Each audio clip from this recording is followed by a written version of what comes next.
하나님께서 자기 백성에게, 즉 우리들에게 기대하시는 것이 무엇일까요? 히브리서 11장 6절에 보면 하나님께서는 믿음이 없이는 하나님을 기쁘시게 하지 못한다라고 말을 하고 있습니다. 이것은 결국 하나님께서 우리에게 기대하시는 것이 믿음이라는 것을 알 수 있습니다. 믿음은 하나님과 우리 사이의 관계를 맺게 합니다.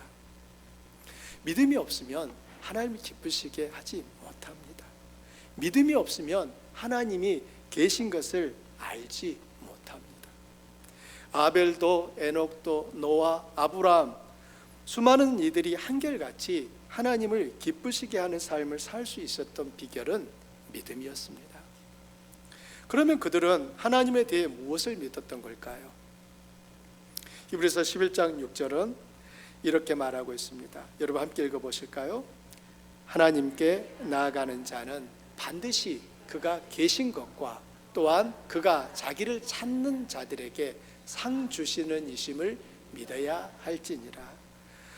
첫째는 하나님이 계신 것을 믿었습니다. 그들은 믿음으로 하나님이 계신 것을 알 수 있었습니다. 그분이 온 세상을 만드신 창조주시며 지금도 만물을 그분의 지혜와 목적을 따라 섭리하고 다스리신다는 것을 믿은 것입니다.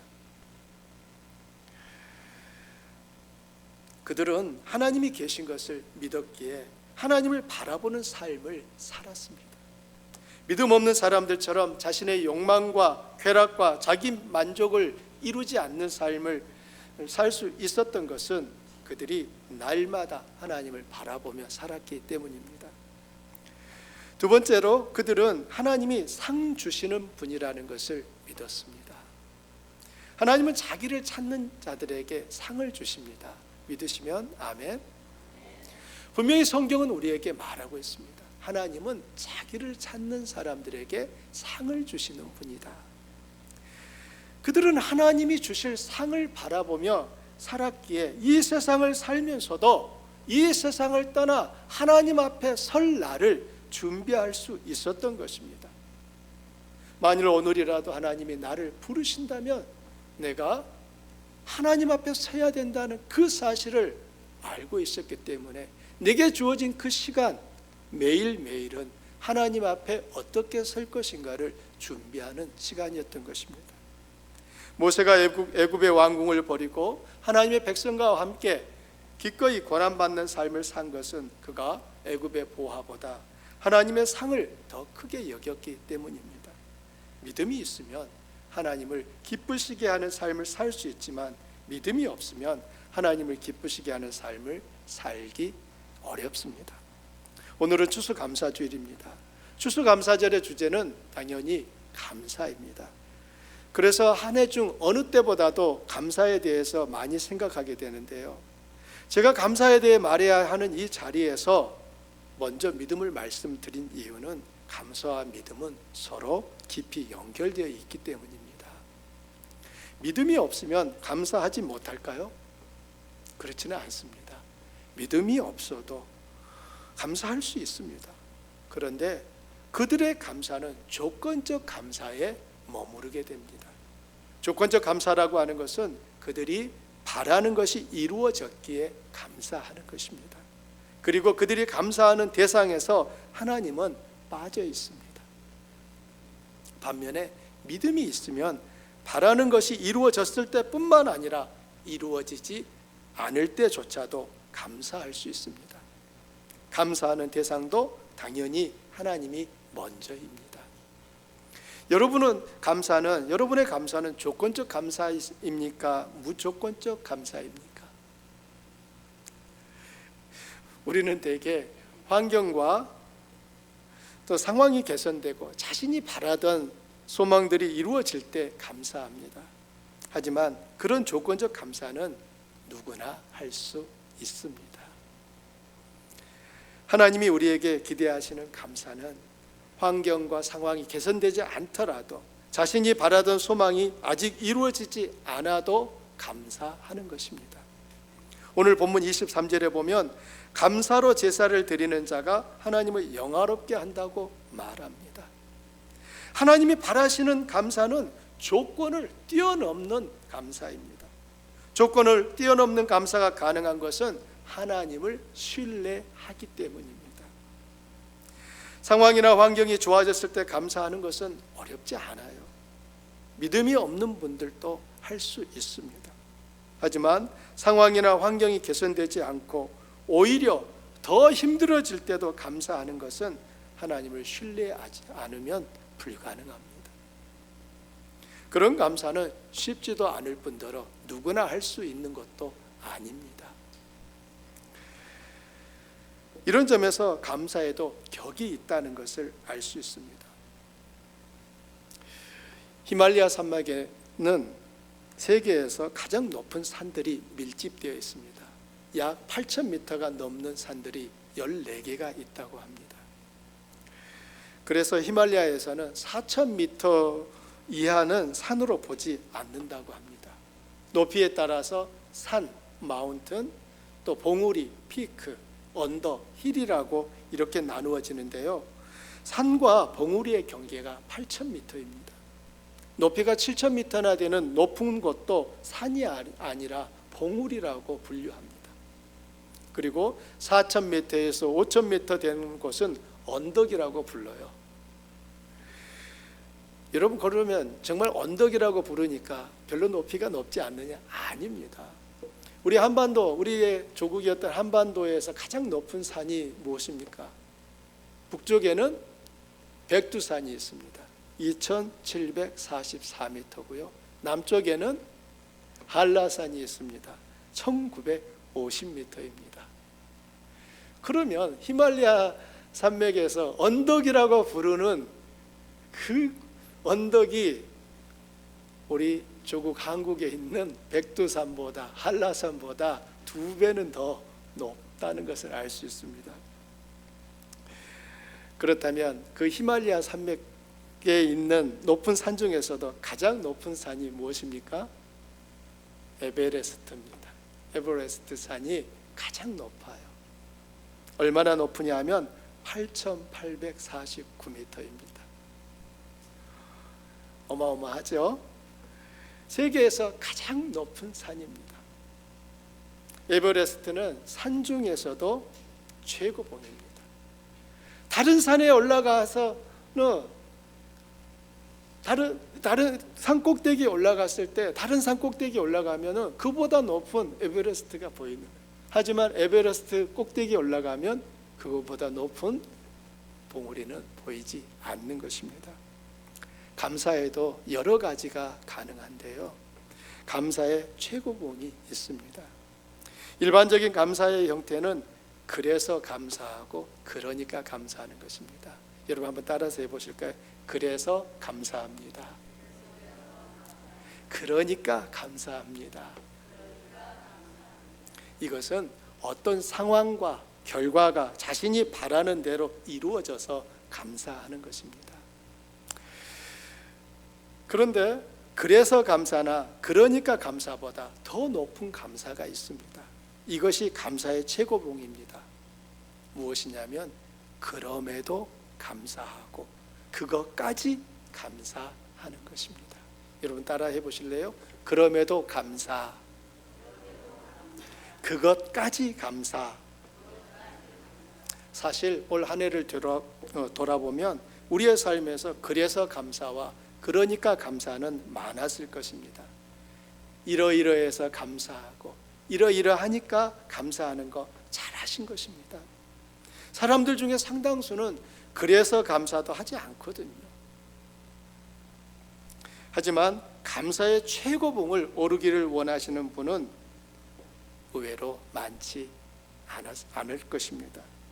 그럼에도 감사하고 그것까지 감사하는 것은 상황과 환경과 결과 때문이 아니라 하나님 그분 때문에, 하나님 그분에 대한 신실함을 때문에 우리가 할 수 있는 것입니다. 나를 위해 자기 아들까지 내어주신 하나님이라면 그분의 사랑은 확실한 것 아닐까요? 그렇다면 상황과 환경과 결과가 내가 기대한 대로 되지 않았을지라도 감사할 수 있는 것입니다. 어떤 사람들은 하나님이 우리에게 참으로 바라시는 것은 소와 양을 바치는 제사라고 생각합니다. 이스라엘 백성들도 그렇게 생각했었습니다. 하나님께 수소와 염소와 살진 양을 바치면 하나님이 즐거워하실 것이라고 생각했습니다. 그런데 하나님의 말씀은 다릅니다. 여러분 시편 50편에 있는 말씀 함께 읽어보실까요? 내가 수소의 고기를 먹으며 염소의 피를 마시겠느냐? 감사로 하나님께 제사를 드리며 지존하신 이에게 내 서원을 갚으며 환난 날에 나를 부르라. 내가 너를 건지리니 내가 나를 영화롭게 하리로다. 아멘. 하나님이 물으시는 거예요. 내가 수소의 고기를 먹겠느냐? 너희가 바치는 그 염소의 피를 내가 마시겠느냐?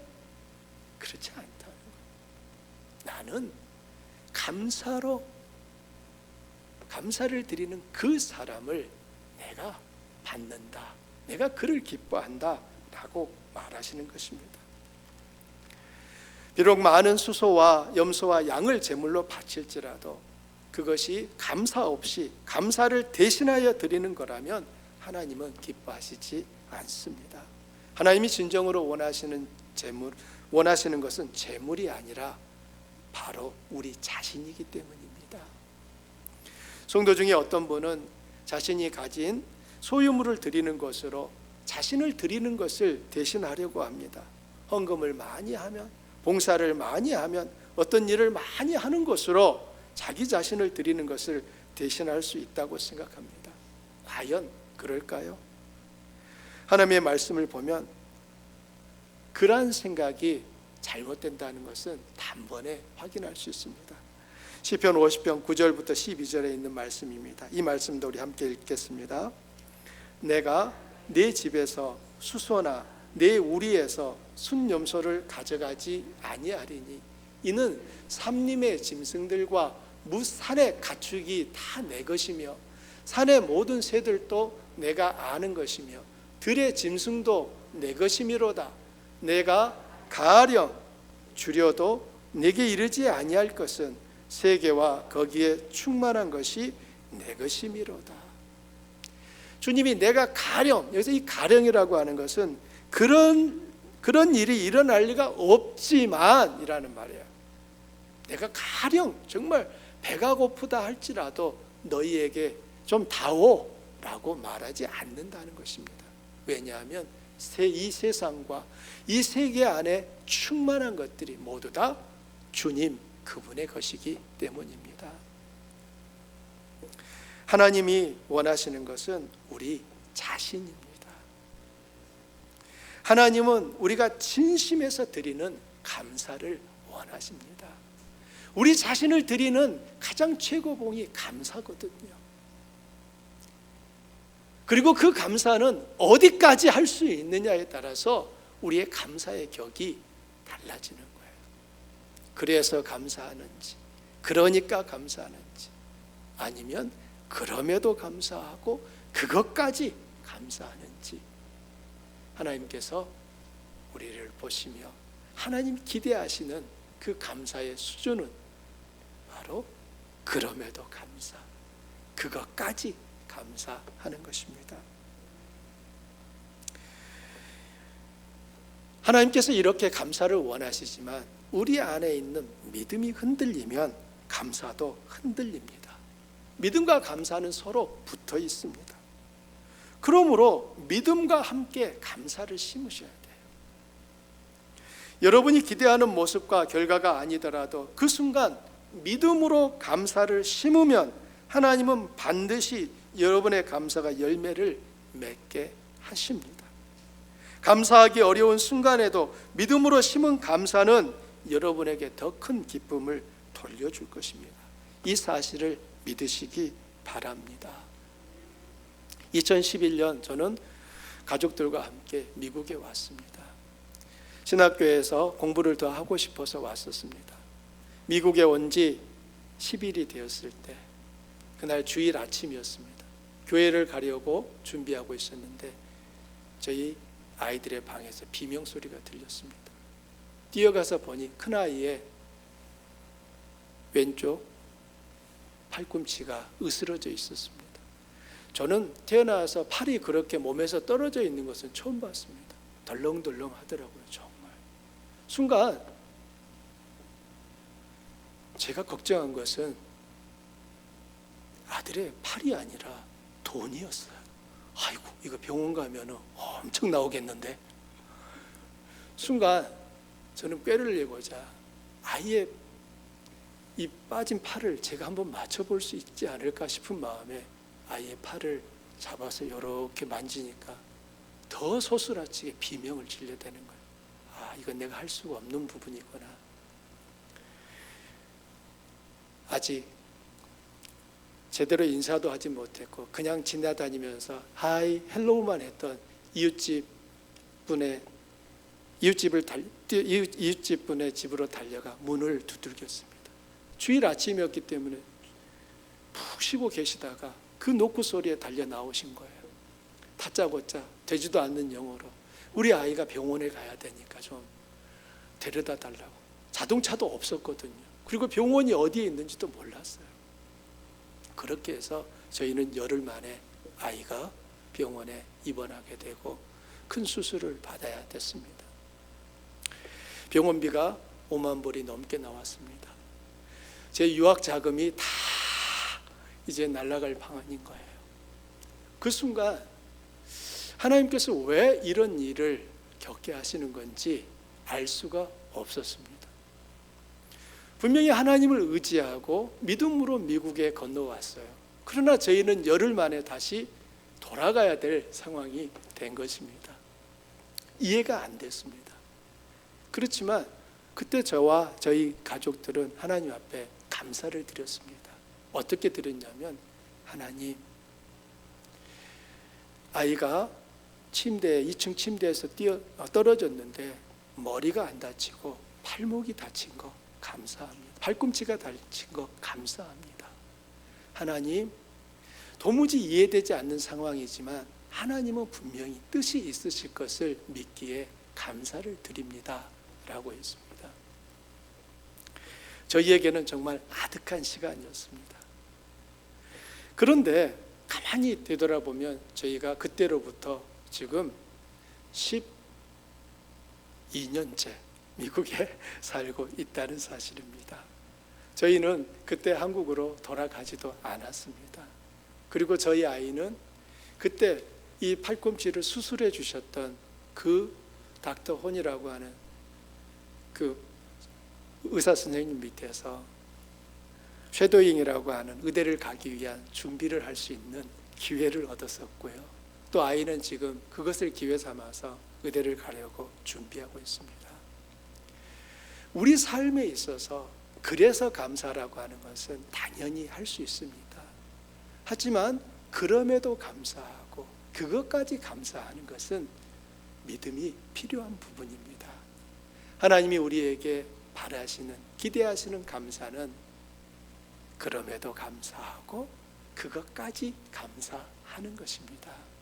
사랑하는 우리 성도님들, 우리들이 이 추수감사주의를 맞이해서 하나님 앞에 드리는 이 시간에 우리 마음속에 그럼에도 감사와 그것까지 감사를 우리들이 회복하실 수 있기를 축복합니다. 그래서 감사하는 자리에서 조금 더 도전하셔서 그럼에도 감사하는 자리까지 나아가실 수 있기를 축복합니다. 주님은 사람이 무엇을 심든지 심은 대로 거두리라고 하셨습니다. 어떤 사람들은 감사는 하나님을 위해서 하는 것이라고 생각하는데 그렇지 않아요. 감사로 이익을 보는 사람은 여러분 자신입니다. 감사하면 그 감사는 부메랑이 되어서 결국은 여러분 자신에게로 돌아오게 되어 있습니다. 미국의 부모들이 자녀들을 교육할 때 꼭 가르치는 말이 있습니다. 이 말을 흔히 매직 워드라고 합니다. 이 말을 하면 상대방이 누구든지 얼굴에 미소를 짓게 되고 또 요청을 들어주기 때문에 매직 워드라는 그런 별명이 붙은 것입니다. 어떤 단어인지 아시죠? Thank you, please, may I, 그리고 excuse me입니다. 감사합니다, 부탁합니다, 뭐뭐 해도 될까요? 실례합니다. 이게 매직 워드예요. 이 매직 워드는 강력한 힘이 있어서 매직 워드를 들은 사람은 마음이 흔들려 그 말을 들어주게 됩니다. 그런데 이 매직 워드 중에서 첫 번째 말이 Thank you입니다. 부모는 자녀에게 선물을 줄 때도 자녀가 Thank you라고 말하면 주는 거예요. Thank you를 가르치기 위해서 부모들은 아이에게 선물을 주면서 그 아이가 Thank you 하면은 그때 준다는 것입니다. Thank you만큼 강력한 단어가 없습니다. 부모들은 Thank you라는 말을 자녀로부터 들을 때 삶에 큰 에너지가 일어납니다. 여러분이 가만히 곰곰이 생각해 보십시오. 자녀들이 내게 무슨 말을 해줬을 때 내가 가장 마음이 기쁘고 뿌듯하셨던가요? 엄마, 아빠, 감사합니다, Thank you 라고 할 때 아니었습니까?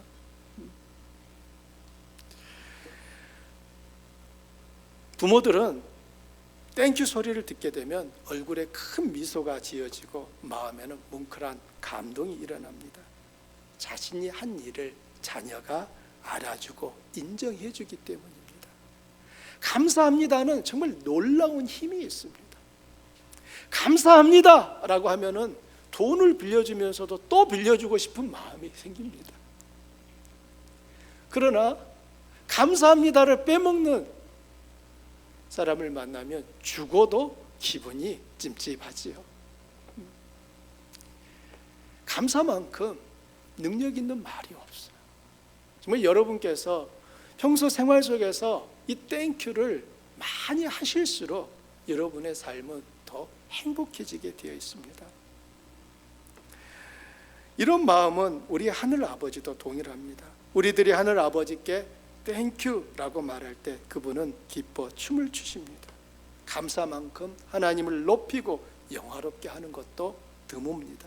오늘 본문에서 보듯이 감사하는 자가 나를 영화롭게 한다라고 말합니다. 그렇다면 우리는 무엇에 대해 감사할까요? 우리들이 감사할 것은 아주 많은데요, 그중 4가지를 말씀드리고 싶습니다. 첫 번째는 창조주께서 나의 하나님이 되어주신 것을 감사하는 것입니다. 온 세상을 창조하신 그 하나님이 나의 하나님이 되어주신 것, 나의 아버지가 되어주신 것, 그것이 우리들이 감사해야 될 내용입니다. 만물을 지으신 그분이 나를 그분의 백성으로, 그분의 자녀로 삼아주셨습니다. 우리들이 하나님을 향하여 어떻게 부릅니까? 아버지, 때로는 아빠라고 부르지 않습니까? 저는 어린 아이들을 둔 부모들을 볼 때마다 이 사실을 문득문득 깨닫게 되는데요, 우리 아이들이 아빠라고 부르면 그 아빠는 어떻게 합니까? 달려가죠. 혹시나 아빠라는 소리를 들었을 때 움직이지 않는 아빠는 아마 지구상에 존재하지 않을 것입니다. 만일 아빠 소리를 듣고도 움직이지 않는 아빠라면 나쁜 아빠거나 아니면 아빠가 아니겠죠. 자녀들이 아빠라고 부를 때 세상의 모든 아빠들은 움직입니다. 하나님이 우리들의 아버지십니다. 하나님이 나의 아버지가 되었다고 하는 그 사실만큼 우리에게 감격스러운 것은 없습니다. 그분이 나의 아버지시기 때문에 우리의 인생을 보호하시고 인도하시고 지금도 우리와 함께 하시는 것입니다. 우리에게 필요한 것이 있다면 공급하시고 수고하며 일한 열매를 거두게 하시는 분이 바로 우리들의 아버지 하나님이신 것입니다. 두 번째 감사의 내용은 그분이 나에게 구원의 은총을 베풀어 주신 것입니다. 죄로 인해 하나님의 진노와 형벌을 받을 나에게 영원한 생명을 주셨습니다. 사실 하나님께서 나를 부르셔서 믿음을 갖게 하지 아니하셨을지라도 우리는 할 말이 없는 사람들입니다. 그런데 하나님께서 세상의 그 수많은 사람들 중에 나를 불러서 나에게 하나님을 믿을 수 있는 그 믿음을 갖도록 하시고 그 믿음을 따라 구원을 얻게 하심이 우리가 말할 수 없는 감사의 내용이 되는 것입니다. 이 땅의 삶이 끝나는 그 순간에도 영원한 아버지의 나라에서 새로운 삶을 영원히 시작하도록 우리를 구원해 주셨습니다. 세 번째 감사할 것은 거룩한 삶을 살고자 하는 열망을 주신 것입니다. 23절 하반절에 보면 이렇게 말합니다. 그의 행위를 옳게 하는 자에게 내가 하나님의 구원을 보이리라. 하나님의 영, 거룩한 성령이 우리 안에 계시기에 우리는 죄를 분별하며 죄를 멀리하고 거룩한 삶을 살고자 하는 열망이 있습니다. 우리가 처음부터 착하고 선해서가 아닙니다. 우리 모두는 아담과 하와의 죄를 그대로 물려받은 죄인들입니다. 우리는 가르쳐주지 않아도 배우지 않았어도 죄 짓는 데 능숙하며 죄악을 즐기는 본성을 가지고 있습니다. 하지만 주님이 우리 안에 계신 덕분에 우리의 삶은 매일매일 새로워지고 거룩해지고 있습니다. 네 번째 감사는 하나님께서 우리의 기도대로 응답하지 않으신 것을 감사하는 것입니다. 어쩌면 이 부분은 감사하고 싶지 않을 수도 있습니다. 우리는 하나님이 우리의 기도에 빨리 응답하시기를 바랍니다. 만일 그 응답이 미뤄지거나 오래 걸리게 되면 몹시 괴로워하고 힘들어합니다. 하지만 하나님이 응답하지 않을 때는 아직 때가 되지 않았거나 그것이 우리에게 이롭지 않기 때문에 안 주시는 것입니다. 만일 하나님이 세상 사람들이 바라는 대로 다 이루어 주신다면 세상은 어떻게 될 것 같습니까? 사람마다 바라는 대로 하나님이 그대로 다 주셨다 한번 생각해 보십시오. 세상이 온전히 남아 있겠습니까? 저는 그렇지 않을 것 같습니다. 이 세상은 그날로 아주 심각한 문제 위에 서게 될 것입니다. 생각만 해도 몸이 오싹해집니다. 오히려 하나님이 우리의 바람대로 다 응답하지 않으신 것이 사실은 우리에게 유익하기 때문인 거예요. 그게 감사할 제목이 되어야 하는 것입니다. 감사의 최고봉은 그럼에도 감사하고 그것까지 감사하는 것입니다. 하나님이 2023년 한 해를 여기까지 인도해 주셨습니다. 하나님의 은혜와 돌보심 덕분에 우리는 모두 이 시간을 맞이하고 있는 것입니다. 말씀의 결론을 맺고자 합니다. 감사는 서로의 관계를 증진시키고 서로를 존중하며 인정하는 말입니다. 남편이 아내에게, 아내가 남편에게, 자식이 부모에게, 또 부모가 자식에게 해야 될 가장 첫 번째 말은 감사입니다. 하나님은 감사로 제사를 드리는 사람에게 하나님의 구원을 보여주신다고 말하고 있습니다. 우리들이 이 세상을 사는 동안 매일 실천해야 하는 것은 하나님께 올려드리는 감사입니다. 그래서 감사, 그러니까 감사를 넘어서서 그럼에도 감사, 그것까지 감사하는 복된 하나님의 자녀들이 되시기를 축복합니다. 아멘. 우리 말씀 생각하면서 함께 기도하겠습니다.